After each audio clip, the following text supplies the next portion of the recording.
Goeienaand, good evening, fellow South Africans and citizens of the world. And before we talk about gold, I need to tell you something. I need to tell you that my YouTube moderator, who stalks my Loving Life 2020 channel and demonetizes every video she can, has obviously returned back to work. And I'll tell you why. Since YouTube declared that their staff would be staying at home and they'll let artificial intelligence decide on what videos were okay for monetization and which weren't, I have had every single video monetized for probably the last week. It's like a purple patch, you know what I'm talking about.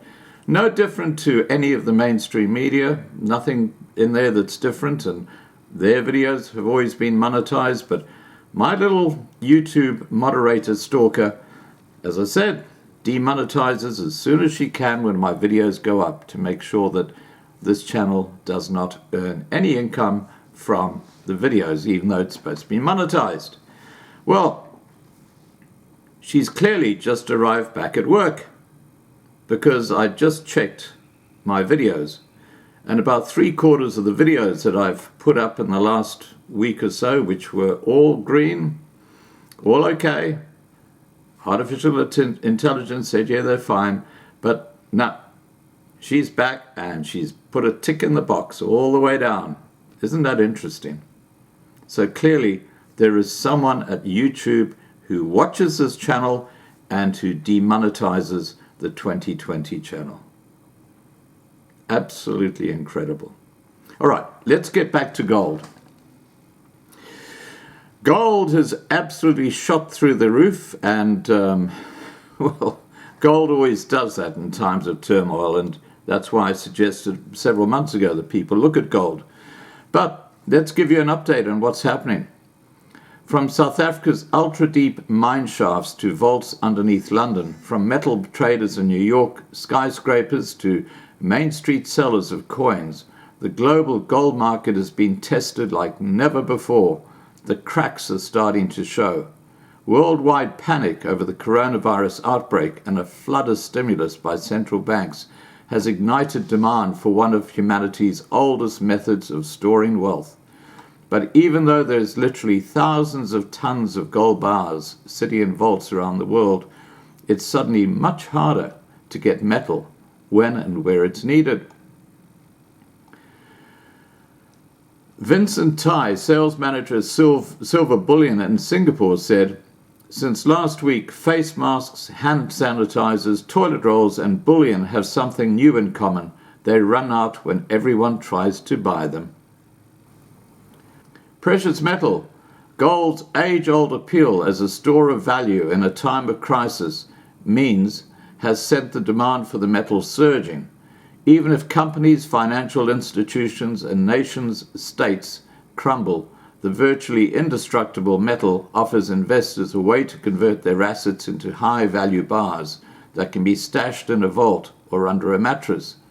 For institutional investors, like fund managers, gold offers a way to shield against losses elsewhere in their portfolios, while governments have relied on the metal as a universal currency that can provide a buffer for national reserves.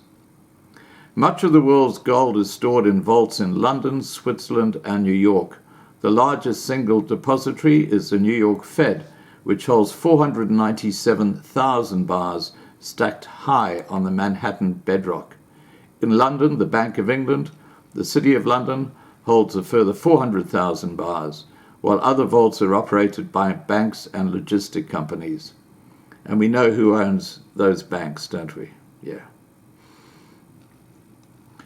The gold market links these hubs with mines spread around the globe and refineries that buy up gold ore from miners and scrap bars and jewelry and produce bars and coins of various sizes, whatever is in highest demand.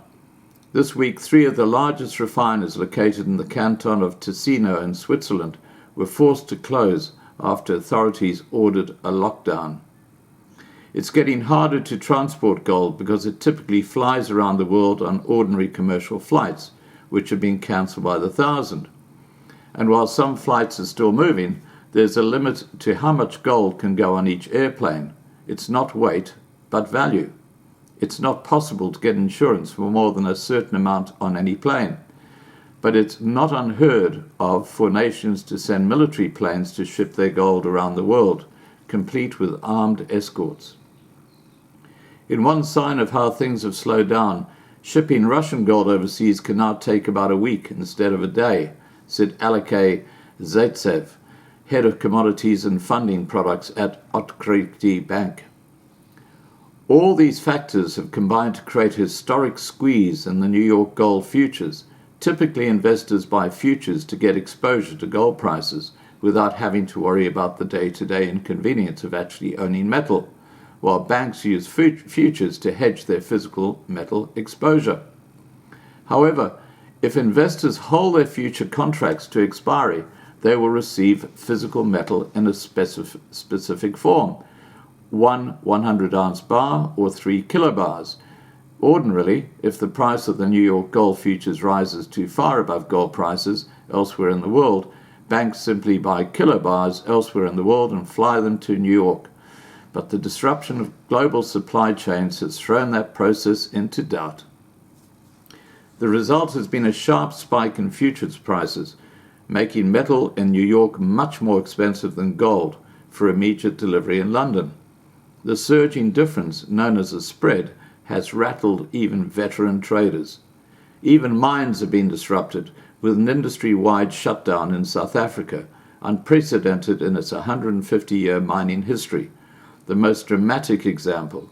Operations have been stopped or curtailed elsewhere from Argentina to Canada. The above-ground stocks of gold mean production disruptions are less important than for industrial metals like copper. Still, the shutdowns will add to the shockwaves rippling through the markets. So there you go, guys. That's why the gold price has been doing incredibly well. Please remember to subscribe to be kept informed. Ring the bell for the updates. Please like this video. Please share this video. And above all, please stay safe.